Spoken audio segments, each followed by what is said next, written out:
Hey, um, I've been wanting to do this video for a little while, and I'm kind of looking forward to it. I feel like it's something a lot of people need to hear. A lot of people just don't know any better, so they create environments that are very comfortable for negative things. Um, a lot of people ask all the time, why am I haunted? Why is my house haunted? Why is this such a negative entity around? And you know, a lot of people kind of question, am I haunted? Is there something negative? Do I have bad juju? Am I hexed? Is there, why do I have bad luck? Why do some bad things always happen in my house and break in my house? And, sometimes people have more actual obvious things going on, like light bulbs popping all the time and strange noises, and they see things and they get nightmares all the time. And I can go on and on. But if there's one thing I've noticed, I've watched a lot of, videos, whether it's professional or YouTube, which a lot of YouTubers are pretty professional now. And they get invited to haunted places, and it could be channels, mediums, ghost investigators. And these people will sit there sadly, sipping on their coffee or smoking their cigarette and just, I don't know why I'm haunted. They'll just sit there and just be like, I just don't know. I don't know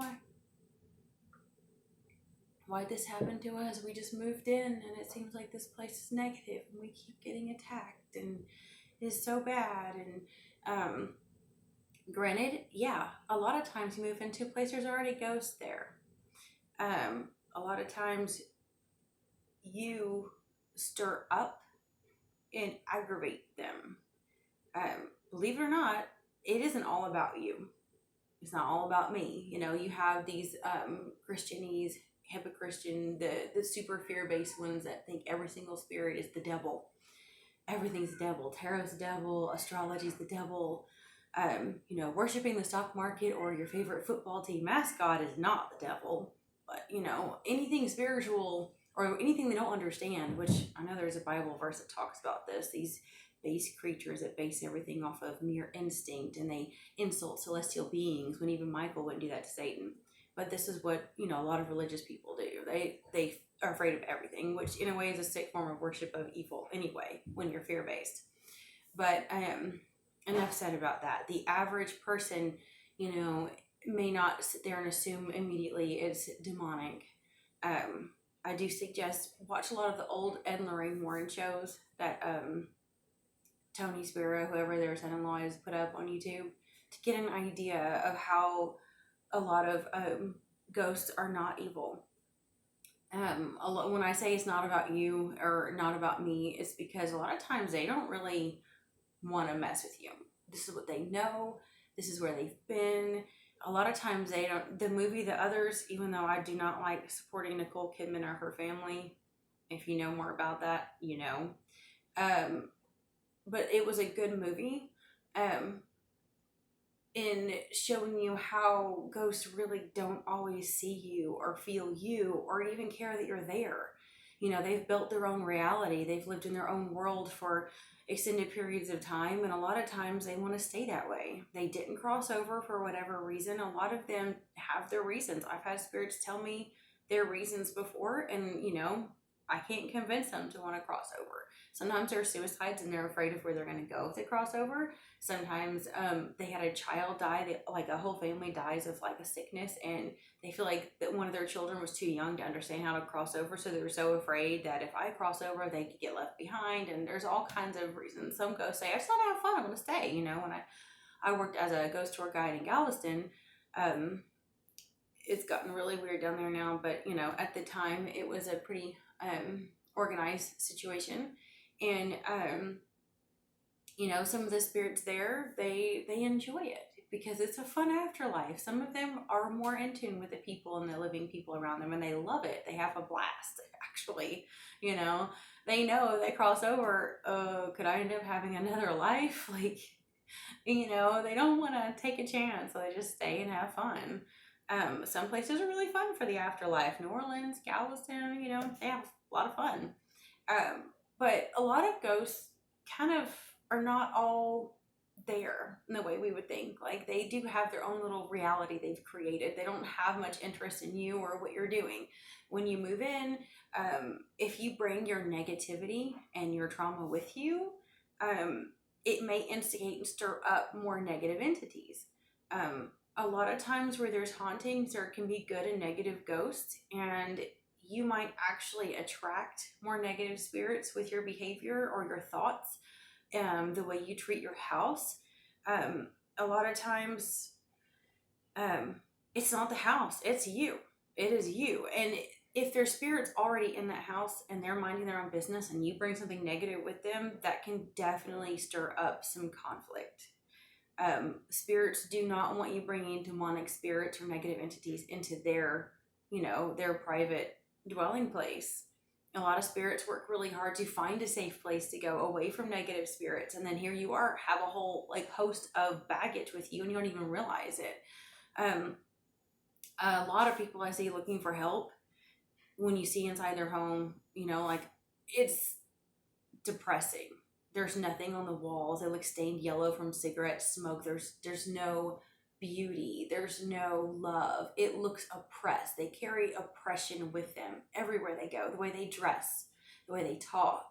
They don't want to do their makeup, their hair. They don't want to wear nice clothes. They don't want to invest in themselves or their home. And when you carry that negativity, if you have nothing but sheets on your wall, on your, your window, if you don't paint your walls, if you don't take care of yourself, if you have oppression in you, it does manifest with negative results. A lot of people, they have a reason to be sad, their husband left them, they lost their job, they lost a child, they're a widow, or they've gone through a lot of trauma. A lot of people have baggage and trauma. You cannot stay stuck in that cycle. You cannot stay in it. You are actually drawing negative in. And if it's not you, but someone in your family, if you can get away from that person, you need to. If you can get them to leave, you need to. If you can heal them or get them to want to heal themselves, that is great. But a lot of people don't want to heal. They don't want to change. It's up to you. You and your responsibility, what you have accountability for. If you live with someone and you only have a room, make that room shine. You decorate that room. You think about things that make negative things uncomfortable. Good smells, beauty. And I wear, shirts and things. I have stuff around me a lot that remind me of death.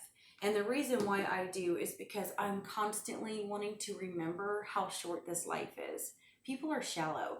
Friends, family, co-workers I've had throughout my life, I can't count the majority of them. I've seen lie, cheat, steal, backstab, gossip, do whatever they can because they want material things more than the highest good for all people, more than, thinking about what is going to happen to their eternal soul. They justify the crap that they do.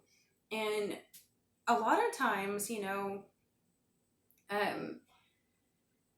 people are not necessarily the bad people who are being haunted. A lot of times the people who are being haunted feel like victims. And a lot of times they're surrounded by bad people. So when I say beauty, I don't mean you have to go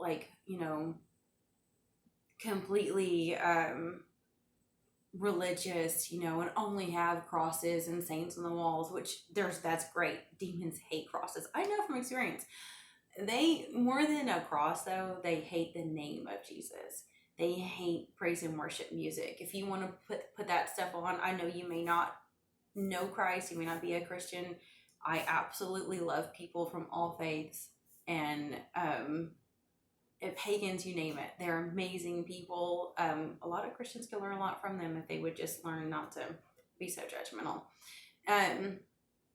But I promise you, Jesus is where it's at when it comes to that. I can't explain to you how he saved me when I was demonically attacked when I was young, quite a bit.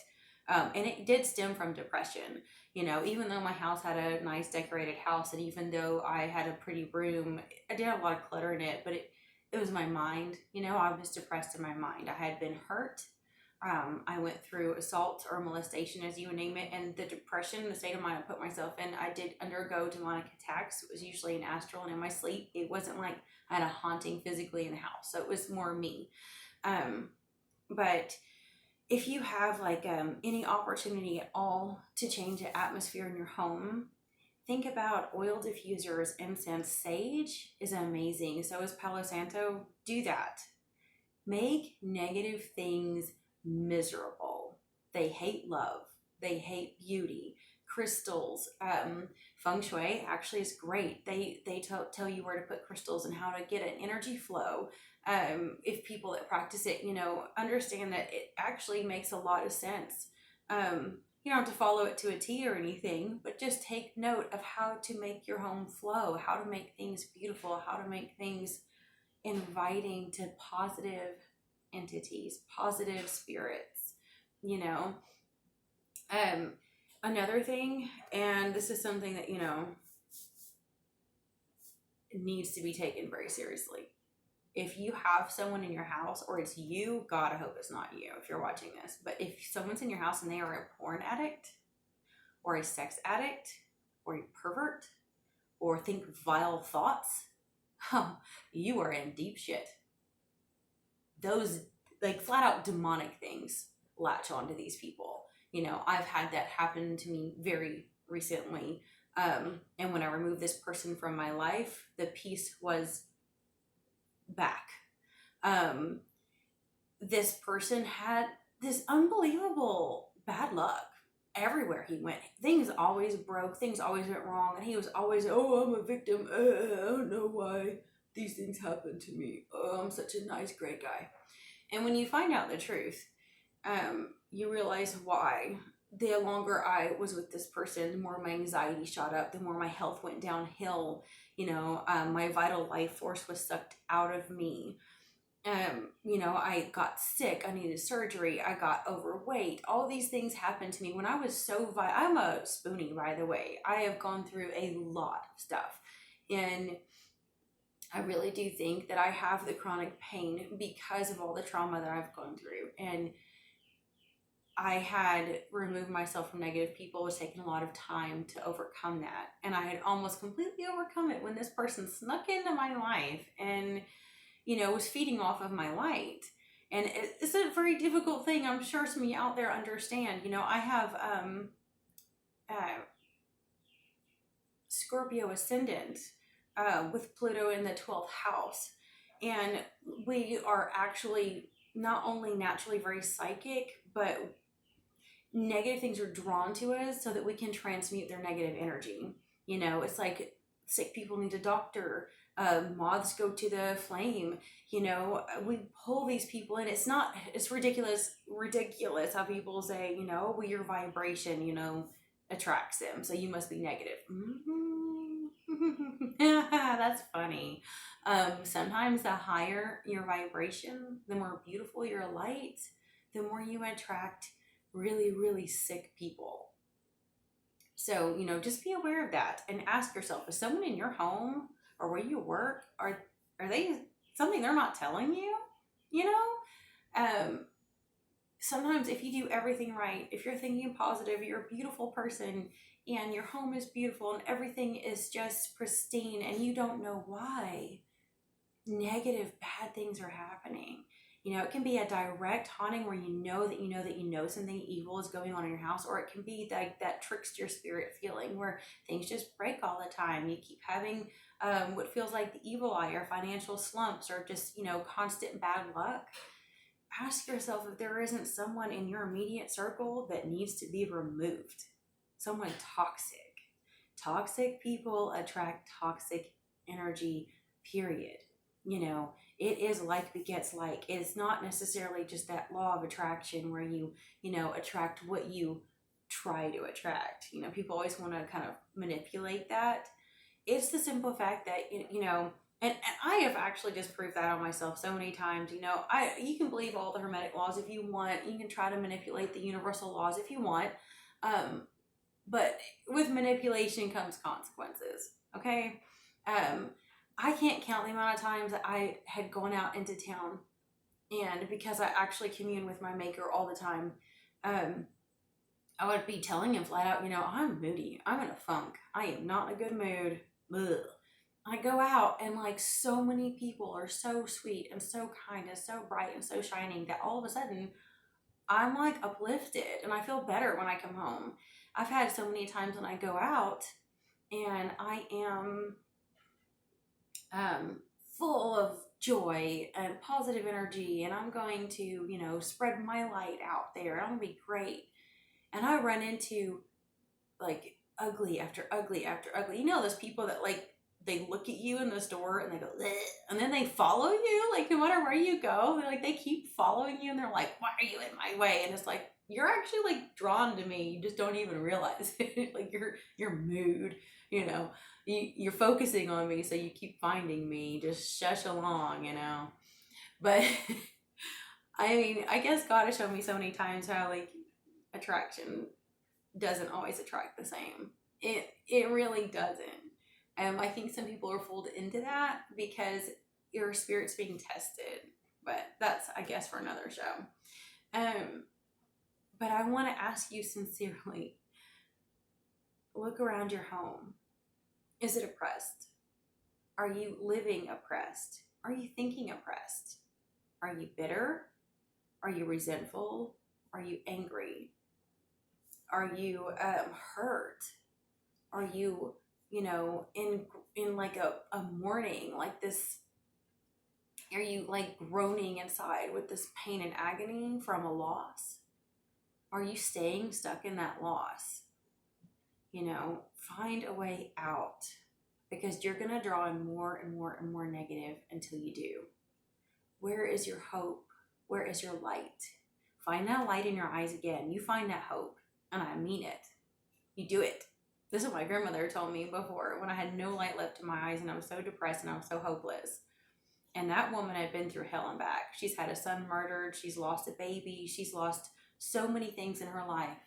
And she always, always, always knew how to keep finding that hope. You find your hope. You find your joy. You find your peace. And I don't care who you have to cut out of your life to do it. It's worth it. And if all of this fails, if using, oil diffusers and incense and saging and playing the right music and decorating your home and decorating your body, treating your body as a temple, purifying your thought life, if none of that works, and then you actually realize there's someone toxic in your life and you haven't removed them, and if you've done all of that and you still have what you believe is a very, very negative home, you probably just got to move. Sometimes there is nothing you can do. Sometimes spirits are so attached to a place, but sometimes spirits are not even bad. You're just not a good match. You look at a lot of historical places, I live in the Ouachita Mountains now. If I go to hot springs, oh my God, the vibes from all the people that were so rowdy and crazy in their life, they have really fun spiritual energy. They do. When I went to Galveston, the spirits, they had a high vibe frequency despite the fact they were so very naughty. I don't know how they get away with it, but they're still partying in the afterlife. They didn't go to hell. No, they're having fun. Most people that go to hell really are just really, really, really dark. Like their soul is so, they pretty much sold it. Like they just were so shallow, so dark, so, and they justified the perversion and the ugly things that they did to people. And I hate to tell you, most people don't get out that easy because there are definitely multiple lives, and most people, they're probably just gonna go around. If they're doing black magic or ugly things on you, I feel bad for them because just wait till they're crying and they're having their diapers changed again. I mean, it's not going to be fun. They're not going to have a fun next life because the whole point of this life really is to learn lessons. It really is. We really are meant here to grow.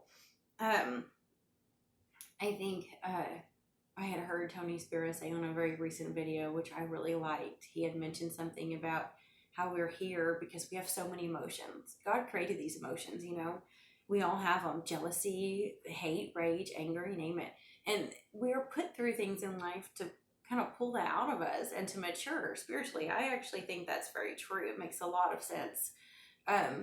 When I had surgery last year and I was recovering, I binged watched NDE stories, and I still try to watch one a few times a week. It changes your mentality, your perspective. You realize how unimportant religion is and how important the condition of your heart is. It's beautiful.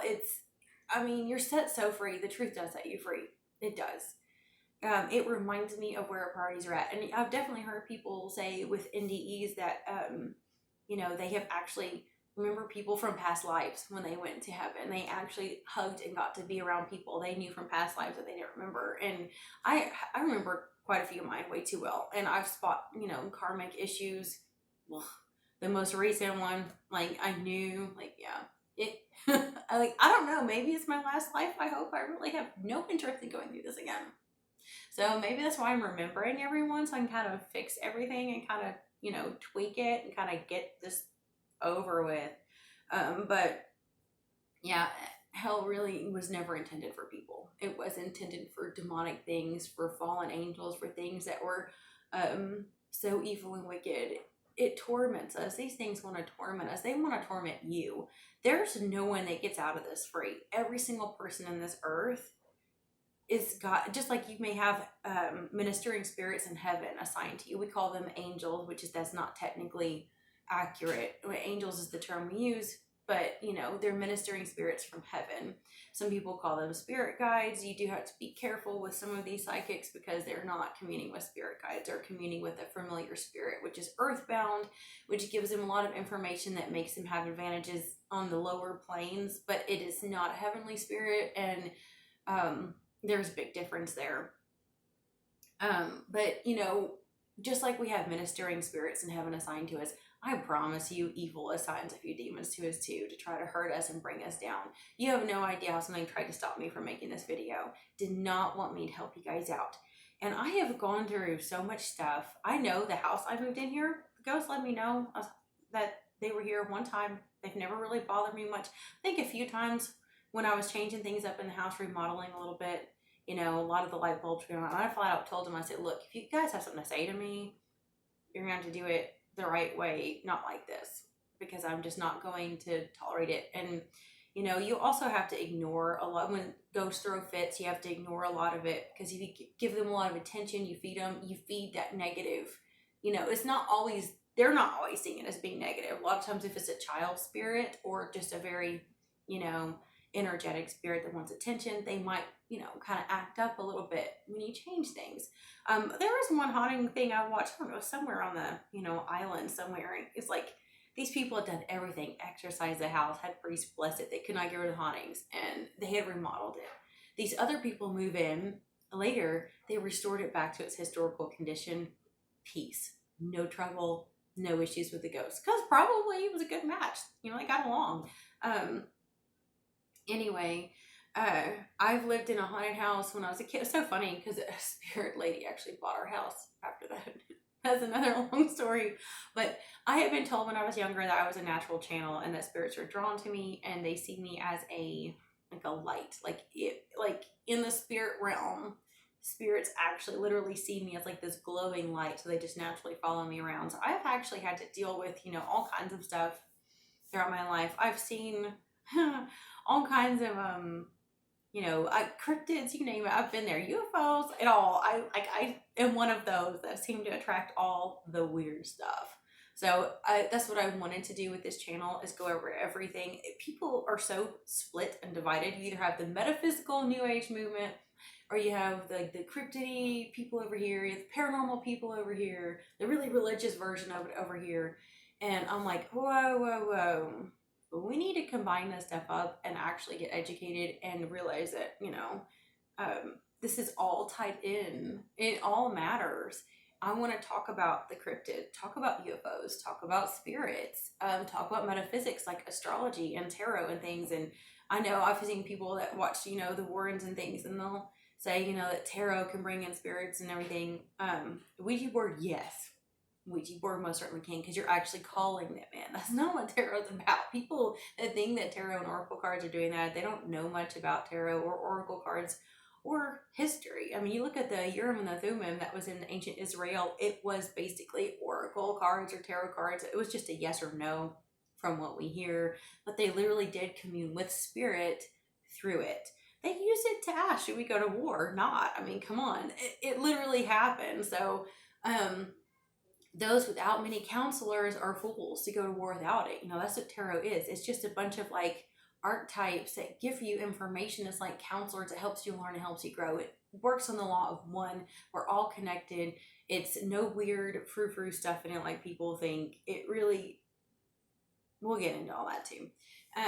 In the next episode, I really did want to talk about the age of Aquarius. I have an Aquarius stellium, and I feel like a lot of people are misinterpreting what the age of Aquarius is, what it's about. And I thought it would be amazing to go over that and why there's so much chaos and division and hatred right now. A lot of these people are acting like kids that got out of a playpen and they've escaped authority. The age of Pisces was an age of religion, and we're moving into freedom. People don't know what to do with freedom. They're freaking out. They're actually becoming angry and hateful and losing their mind because they need those, like toddlers that need boundaries. They're trying to test boundaries right now, basically. And I'll get into that more in the next show. But I love you guys. I bless you guys. I hope so much this helps you, and I hope that you find some sense of peace and a sense of hope in your future. Until next time.